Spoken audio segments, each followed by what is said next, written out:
అంటే అక్కడ జరిగిన ఏదైతే ఇప్పుడు తను ఏదైతే వాక్యాలు చేసిండో అతని మీద కంప్లీట్‌గా ఇది కులాన్ని ద్వేషిస్తూ మాట్లాడిండని ఎలా చెప్పగలుగుతున్నావు?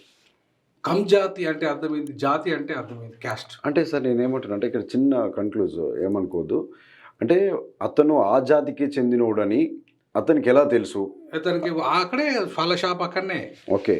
ఈయన షాప్ ఇక్కడనే. ఆయన ఇల్లు అక్కడనే. ఈయన షాప్ ఇక్కడనే. హుహుహు. రోజు అక్కడే వీళ్ళతోని సంబంధాలున్నాయి వాళ్ళకు. ఓకే. మాటలున్నాయి వాళ్ళకి. ఓకే.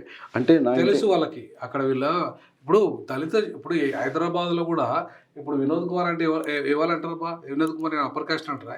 అవును. అనరు గదా! అవును. ఇప్పుడు పక్కకున్న వాళ్ళు గూడా వినోద్ కుమార్ క్యాస్ట్ ఏందో తెలుసు. అవును. అవునా? ఓకే. నాకు లిక్కర్ రైడ్ ఎయ్యాలంటే గూడా ఇయ్యలే. ఎందుకియ్యలేదు? ఎందుకియ్యలేదు? నేనొక ప్రొఫెసర్‌ను, నేనొక డీన్‌ను. Caste okay. ప్రభావం.